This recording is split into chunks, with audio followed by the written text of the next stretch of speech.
Hola, buenas tardes. Bienvenidos al programa número 100 de A la Vista. Sí, a mí me parece mentira haber hecho 100 programas ya y estar en la casa de ustedes todos los martes para compartir este proyecto que la verdad le pongo lo mejor de mí y todo el equipo hace exactamente lo mismo. Y para hacer el programa número 100 vamos a salir de lo común. ¿No les pasa que a veces están con un grupo de amigos viendo una película o viendo un recital y después cuando lo comentan, cada uno vio algo diferente, aunque fue el mismo espectáculo? Bueno, lo mismo pasa en diferentes ámbitos, así que por eso invité a una amiga que es una excelente profesional en su rubro. Ya la vamos a presentar para que nos hable cómo influye esto cuando se tratan temas mucho más serios. ¿Me acompañan?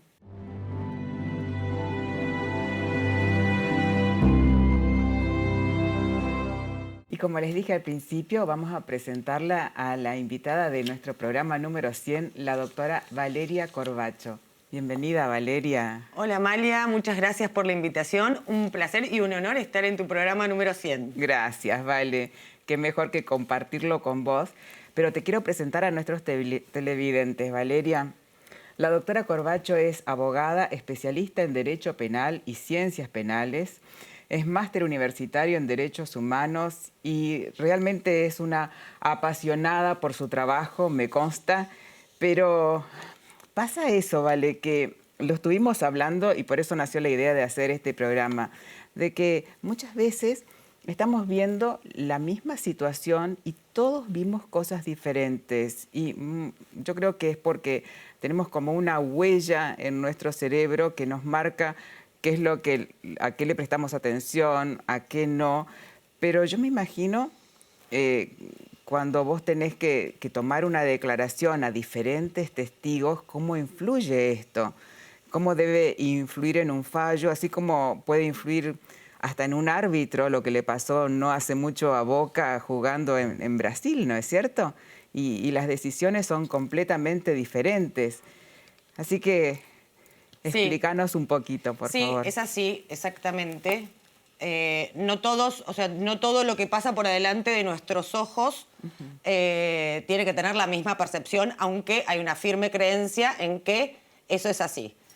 Me gustaría un poco introducirnos a lo que es el tema de los testigos. Dale. En un proceso, y específicamente en un proceso penal, donde las consecuencias son cuestiones muy sensibles, ¿no? Porque Sí. está la libertad de una persona de por medio Es cierto. y lo que ocurrió para las personas que son víctimas de aquellos hechos que se producen en la vida, que puede estar involucrado el patrimonio, el honor, la vida, la salud de las personas. Son todos temas muy complejos y sensibles. Se dice habitualmente que los testigos son los ojos de los jueces. Pero lo cierto es que la mirada del juez, la que después se refleja en la sentencia, es la mirada propia del juez. Claro. ¿Qué quiere decir esto? En un proceso penal, lo que se reconstruye es un hecho que ya ocurrió. Un hecho del pasado. Un hecho sí. del pasado, que es lo que nosotros denominamos caso. Cuando existe un caso, esa mirada del juez, que también hay otras personas que tienen que reconstruir ese caso, porque son muchas las personas que son protagonistas, digamos, en esa reconstrucción. Está el fiscal, está el defensor. No solo van a tener en cuenta la mirada de los testigos, sino que van a tener en cuenta otras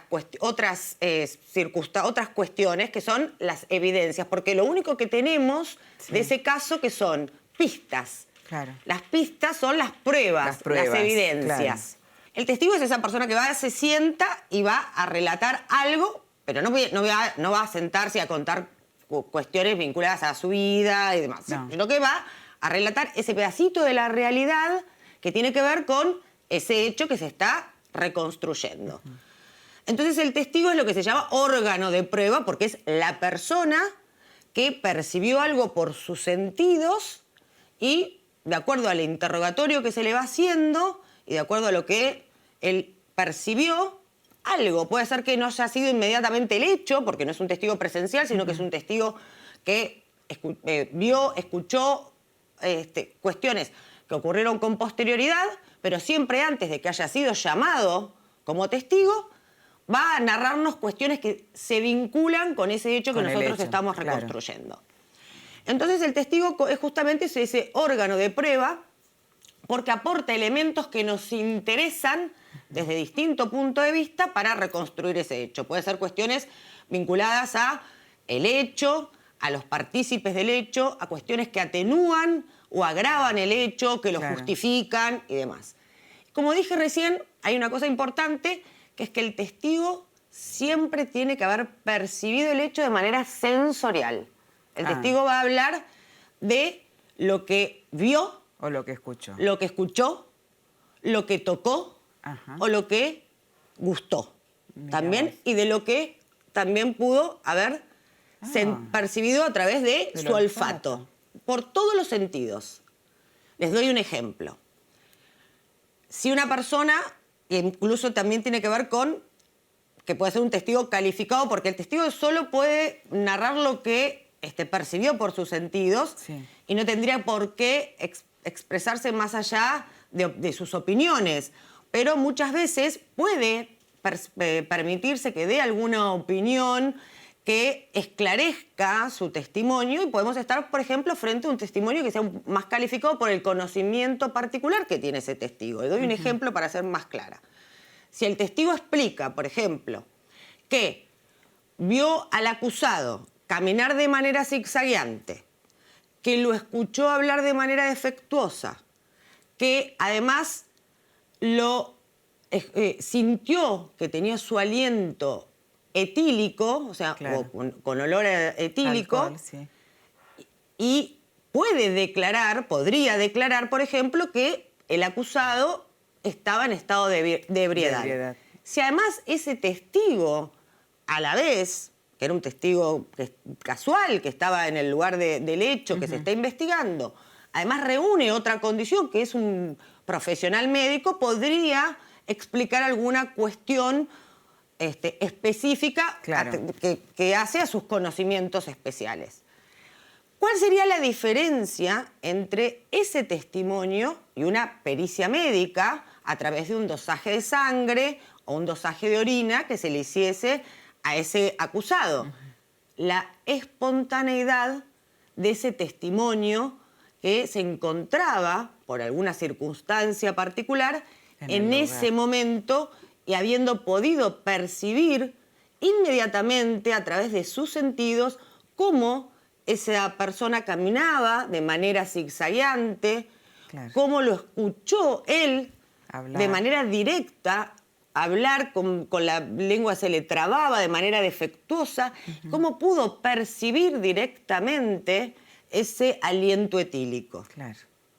Entonces, esa espontaneidad del testimonio va a pasar por la mirada de los jueces y va a ser valorada de manera distinta va a ser valorada como un testimonio y a la vez va a ser confrontada también con si se le hizo la pericia de sangre, el dosaje de sangre o el dosaje de orina.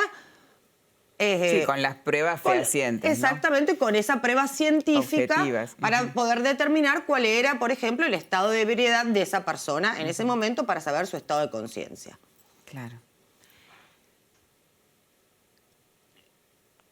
El testimonio es una prueba tan vieja como la humanidad, junto con la confesión. Mira vos, es cierto. ¿Por qué? Porque es la forma natural de comunicarse del ser humano a través de la comunicación oral. Y a pesar de que a medida que pasa el tiempo hay otras pruebas a las cuales incluso se presumen que pueden tener aún mayor eficacia, no se ha limitado justamente en la utilización del testimonio como una de las pruebas que más se utilizan en todos los procesos penales. Fue y sigue siendo la prueba por antonomasia que se utiliza por excelencia, exactamente, en todo el mundo. En todo el mundo. En todo el mundo occidental el testimonio sigue siendo una prueba sumamente útil.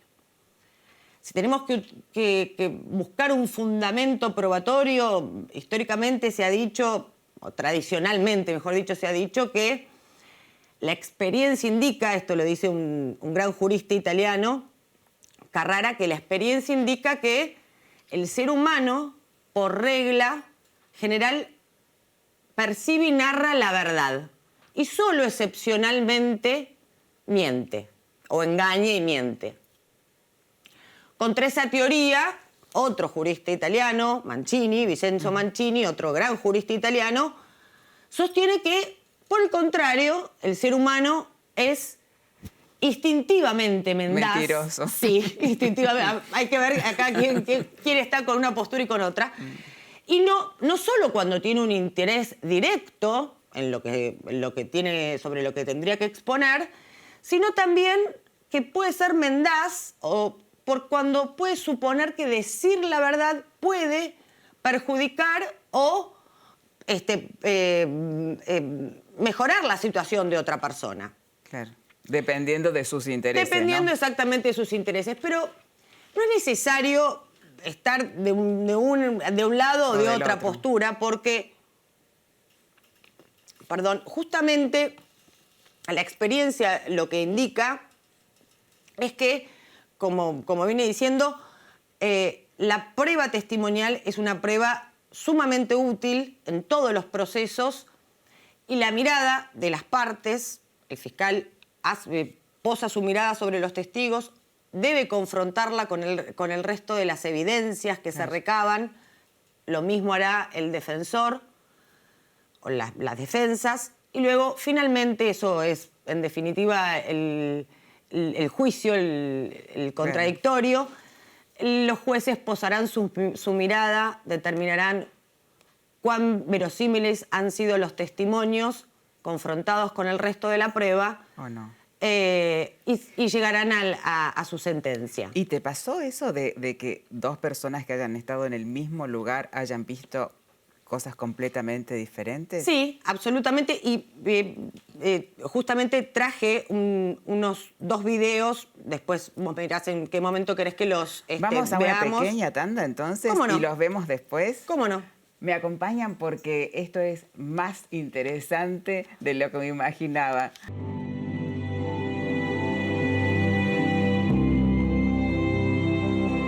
Bienvenidos al segundo bloque de A la Vista y empezamos con un caso que nos estaba contando Valeria de un solo testigo.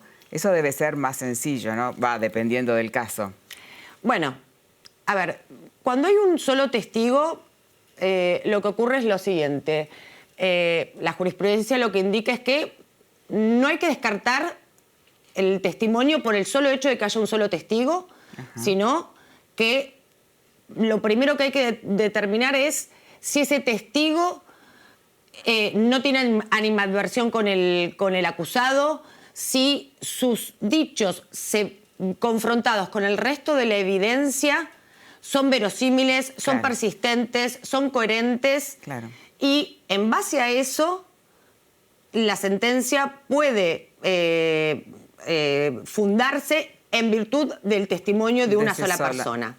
Y hay una cuestión que me gustaría comentarte, que son los casos de violencia de género. Ah, claro. Me gustaría comentarte, por ejemplo, un caso del Tribunal Superior de la Ciudad de Buenos Aires, en el que la Cámara, que es el tribunal anterior al Superior Tribunal, había revocado una condena de un imputado por violencia de género.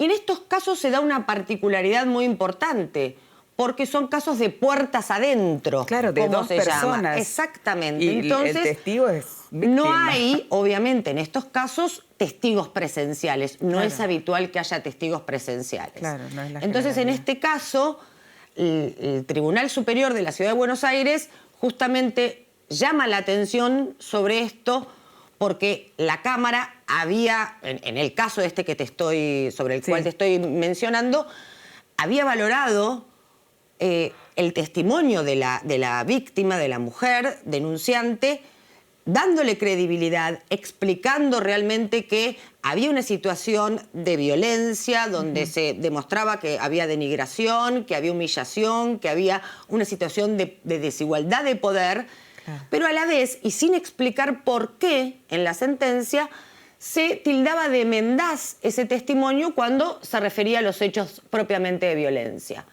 Entonces, explicó el tribunal que la valoración, esa mirada que habían hecho los jueces de Cámara no era correcta, justamente porque si se había tenido por acreditado debidamente el contexto con el mismo testimonio, porque sin explicar debidamente en la sentencia se había descartado la situación de violencia cuando se le había creído a la víctima por un lado y no se le creía por el otro.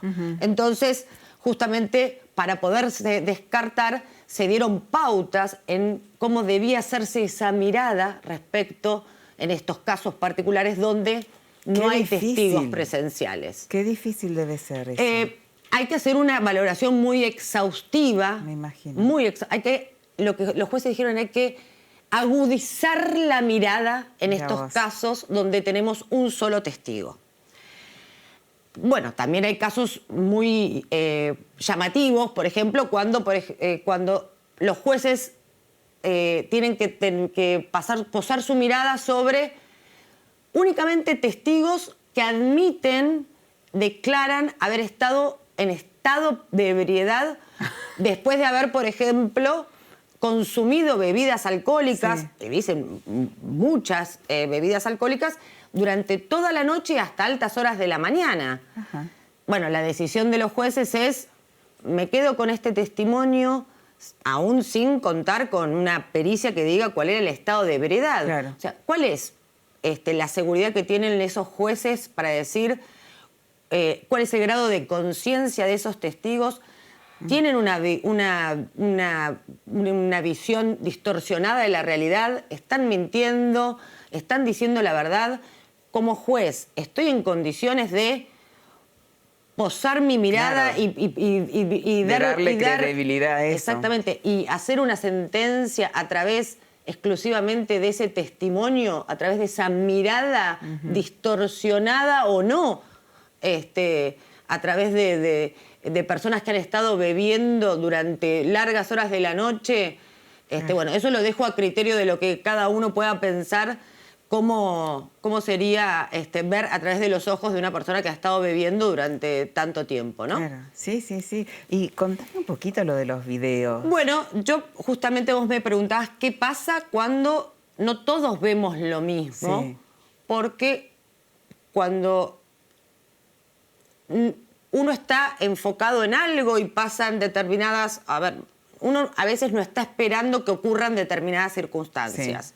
Uno va pensando sale del trabajo y va pensando en, bueno, tengo que ahora ir a preparar la comida, tengo que ir a ayudar a los chicos a hacer los deberes, tengo que terminar de trabajar y mandar correos. Bueno, y de repente ocurre un accidente de tránsito o ve a alguien que le están robando una cartera, un celular.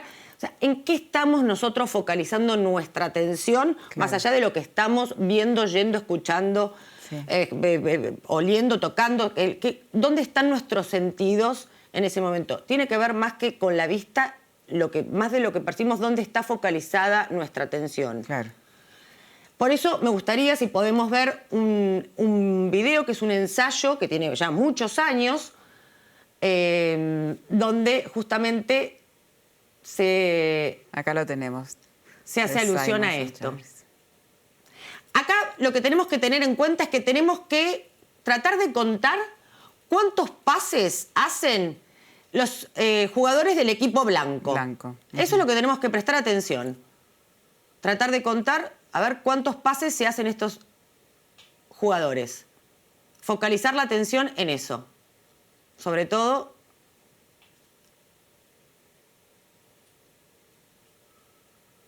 En eso consiste el ensayo. Yo conté 11. Vos contaste 11 pases. Bueno, la respuesta correcta son 15 pases. ¿Vos viste algo más? ¿O Sí. lo viste al gorila? Sí, yo vi el gorila. Bueno, perfecto. Ahí está el gorila. Acá podemos parar un minutito. Lo que demuestra este ensayo es que la mitad de las personas ven al gorila y la mitad de las personas no ven al gorila. Y cuando lo ven, se muestran sumamente sorprendidas por no haberlo visto. Claro. Este ensayo, que tiene muchísimos años y se utiliza en un montón de charlas, en un montón de clases, lo que demuestra es que no todo lo que pasa por nuestros ojos es captado de la misma manera, claro, porque no estamos prestando atención todos a lo mismo. O no todos tenemos la misma posibilidad de prestar atención de la misma manera, o porque no estamos focalizando todos lo mismo a la vez. Sí, o porque seguís la consigna del blanco y no mirás otra cosa. Exactamente. Que no sea eso.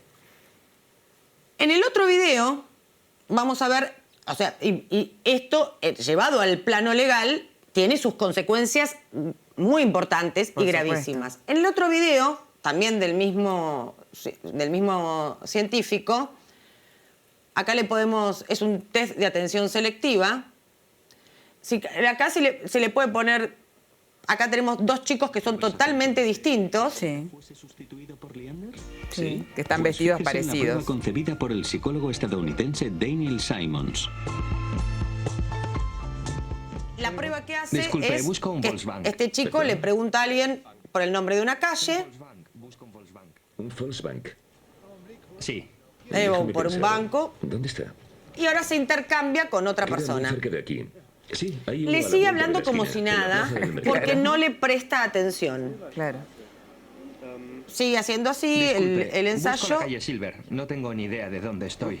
La mitad de la gente ¿Podría explicármelo otra vez? Tiene que subir por Helweg. Sí, Le por sigue la explicando. izquierda. No recuerda ni la cara ni el timbre de voz. le sigue Subiendo por explicando. Helweg. Esto lo importante es que no es un ensayo fingido, se hizo por primera vez en una universidad en 1998.